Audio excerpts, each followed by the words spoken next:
આવાજ ન્યૂઝમાં આપનું સ્વાગત છે। ઈડરમાં દૂષિત પાણી મામલે જન આક્રોશ, ઢોલ નગારા વગાડી સ્થાનિકોએ પાલિકા ગજવી અધિકારીઓ ગેરહાજર રહેતા હોબાળો। ઈડર શહેરમાં છેલ્લા લાંબા સમયથી પીવાના અને વપરાશના પાણીની ગંભીર સમસ્યાને લઈ સ્થાનિક રહીશોનો પ્રચંડ આક્રોશ ફાટી નીકળ્યો છે। વારંવાર રજૂઆતો કરવા છતાં તંત્રના પેટનું પાણી ન મળતા આજે રોષે ભરેલા સ્થાનિકોએ ઈડર નગરપાલિકા ખાતે અનોખો અને આક્રમક વિરોધ પ્રદર્શન કર્યું હતું।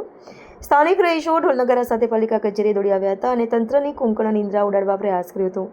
સ્થાનિકોના જણાવ્યા અનુસાર શહેરમાં પીવા અને વપરાશ માટે જે પાણી સપ્લાય કરવામાં આવી રહ્યું છે તે અત્યંત દૂષિત અને ગંદુ છે। આવું ગંદુ પાણી વાપરવાથી લોકોના સ્વાસ્થ્ય સામે મોટું જોખમ ઊભું થયું છે અને રોગચાળો ફાટી નીકળવાની દહેશત વર્તાઈ રહી છે। ચોખ્ખું અને નિયમિત પાણી મેળવવા માટે સ્થાનિકો દ્વારા અગાઉ અનેકવાર લેખિત અને મૌખિક રજૂઆતો કરવામાં આવી છે, પરંતુ પાલિકા તંત્ર દ્વારા માત્ર આશ્વાસનો જ મળ્યા છે અને પરિણામ શૂન્ય રહ્યું છે। લાંબા સમયથી ધીરજ ખૂટતા આજે મોટી સંખ્યામાં વોર્ડ નંબર 3ના સ્થાનિકો નગરપાલિકા કચેરીએ ધસી આવ્યા હતા। રોષે ભરાયેલા લોકટોળાએ પાલિકા પરિસરમાં હાથ પેમ્પલેટ લઈ ચીફ ઓફિસર મુર્દાબાદ અને અમને ચોખ્ખું પાણી આપોના ગગનભેદી નારા લગાવ્યા હતા। ઢોલ નગારાના અવાજ અને લોકોના આક્રોશને કારણે પાલિકા કચેરીમાં ભારે અફરાતફરીનો માહોલ સર્જાયો હતો। જનતાનો ભારે આક્રોશ અને અનોખો વિરોધ જોઈને ઈડર નગરપાલિકાના ચીફ ઓફિસર તેમજ અન્ય જવાબદાર અધિકારીઓ કચેરીમાંથી ગેરહાજર જણાતા લોકોમાં રોષ બમણો થયો હતો। સ્થાનિકોએ આક્ષેપ કર્યો હતો કે અધિકારીઓ જનતાના સવાલોથી બચવા માટે ભાગી છૂટ્યા છે। કચેરીમાં જવાબદાર અધિકારીઓ હાજર ન હોવાથી સ્થાનિકોએ ઉગ્ર વલણ અપનાવ્યું હતું। તેમણે ચીફ ઓફિસરને રૂબરૂ બોલાવવાની માંગ કરી હતી અને સ્પષ્ટ ચીમકી આપી હતી કે જ્યાં સુધી જવાબદાર અધિકારીઓ જાતે આવીને આવેદનપત્ર સ્વીકારશે નહીં ત્યાં સુધી તેઓ આવેદનપત્ર પાઠવશે નહીં। સમગ્ર મામલે ઉગ્ર વિરોધની જાણ થતાં નગરપાલિકા પ્રમુખ નગરપાલિકા યોગ્ય કાર્યવાહી કરવા આશ્વાસન આપ્યું હતું। 1 વર્ષ કે તેનાથી વધુ સમયથી શુદ્ધ પાણી આપવા મામલે એકબીજાને ખો આપી રહેલા ચીફ ઓફિસર અને પાલિકા તંત્ર પાલિકા પ્રમુખનું સાંભળે છે કે કેમ એ જોઈ રહ્યું। શુદ્ધ પાણી આપવાની લેખિત ખાતરી ન મળે ત્યાં સુધી પાલિકા પરિસરમાંથી કોઈ ખસશે નહીં। અનેક રજૂઆતો છતાં પ્રાથમિક જરૂરિયાત એવા શુદ્ધ પાણી માટે વલખા મારતી ઈડરની જનતાનો આ પ્રચંડ આક્રોશ જોઈને હવે પાલિકા તંત્ર આગામી દિવસોમાં શું પગલાં ભરે છે તેના પર સૌની નજર મંડાયેલી છે। જો વહેલી તકે આ સમસ્યાનો ઉકેલ નહીં આવે તો આંદોલન વધુ ઉગ્ર બનાવવાના એંધાણ વર્તાઈ રહ્યા છે। રિપોર્ટર રાજેશ ચાવડા, સાબરકાંઠા, ઈડર।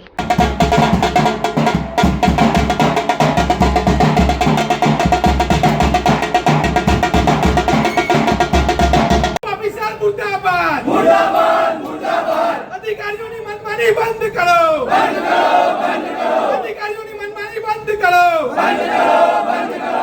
जनता ने ચોખ્ખું પાણી આપો, પાણી આપો, પાણી આપો। અમે વોર્ડ નંબર 3ના રહી છીએ, એટલે આજે એવું લાગી રહ્યું છે કે વોર્ડ નંબર 3માં રહું ને એ કોઈ ગુનો કરીને જેલમાં રહું ને એના કરતાં એ બધી બદતર હાલત છે।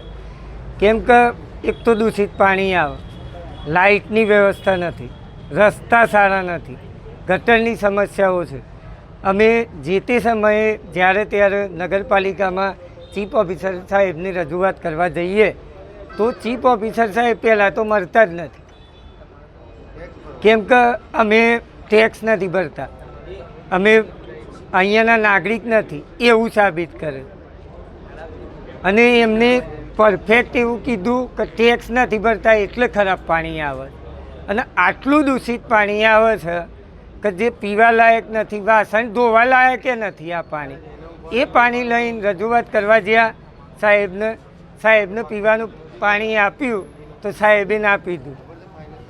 પ્રમુખ શ્રી બેન હાજર હતા, એમને પણ પાણી ના પીધું, કેમ કે એમને ખ્યાલ હતો પાણી ખરાબ આવે અને એટલું બધું ખરાબ છે, એમાંથી એટલી બધી ખરાબ સ્મેલ આવે છે કે એનાથી રોગચાળો ફાટી નીકળે છે। પાણીનું અમે છેલ્લે મપાયું હતું ત્યારે 27.5 TDS હતું, તો નગરપાલિકાના પાણી પુરવઠાના અધિકારી, એન્જિનિયર અને પાણી પુરવઠાના ચેરમેનને એટલો તો ખ્યાલ હોવો જ જોઈએ કે પાણી કેટલા TDS હોવું જોઈએ, એ પણ ખ્યાલ નથી। કહું 15-20 દિવસથી આ પાણી આવે છે અને આજે 18/7/2026ના રોજ વોર્ડ નંબર 3ના રહીશોને પાણીનો વારો હતો, પણ એ પાણી 12 વાગ્યા પછી આપવાનું, કેમ કે જો સવારે પાણી આવી જાય અને એ પાણી ભરીને આ લોકો નગરપાલિકાએ આવી જાય તો એમની હવા નીકળી જાય, એટલે જ એમને 12 વાગે પાણીનો ટાઈમ રાખ્યો। એટલે અમારી એમને માગણી છે કે પાણી સારું આવે, દૂષિત પાણી આવવાનું બંધ કરો। તમારાથી જે પણ થતું હોય, તમારો સહયોગ જોઈએ તો અમે લોકો જ આવશું। વોર્ડ નંબર 3ના રહીશો અને સમગ્ર ઈડરની જનતા આવશે, પણ પાણી અમને સારું જોઈએ.